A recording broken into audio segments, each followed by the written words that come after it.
প্রথমবার বড় পর্দায় জুটি বেঁধেছেন আফরান নিশো ও মেহজাবিন চৌধুরী। ছবির নাম পুলসিরাত। শিগগিরই বিস্তারিত জানাবেন ছবির কুশলীরা। বিডিআর বিদ্রোহ নিয়ে এবারে সিনেমা বানানোর ঘোষণা দিয়েছেন নির্মাতা রায়হান রাফি। 2009 সালে পিলখানায় ঘটে যাওয়া অজানা সব তথ্য পেলেই শুরু করবেন এই কাজ। 50 কোটি টাকার মানহানি মামলায় নিজের পক্ষে রায় পেয়েছেন ভারতের জনপ্রিয় সঙ্গীত শিল্পী কুমার শানু। তার বিরুদ্ধে স্ত্রী রীতা একাধিক অভিযোগ আনলে তা মিথ্যে বলেই প্রমাণিত হয় আদালতে। মুক্তির 3 দিনে 100 কোটির ক্লাবে বর্ডার 2 29 বছর আগের ছবির সিকলটি নির্মাণ করেছেন অনুরাগ সিং, যেখানে সানি দেওলের সাথে আছেন বরুণ ধাওয়ান, দিলজিৎ দোসাই ও আহান শেঠি। নেট দুনিয়ায় ঘুরছে ধানুশ ও মৃণাল ঠাকুরের বিয়ের ছবি, তবে তা বাস্তবে নয়।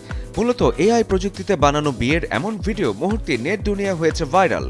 কদিন ধরেই অবশ্য ধানুশ ও মৃণালের প্রেমের গুঞ্জন চলছে সিনেপাড়ায়।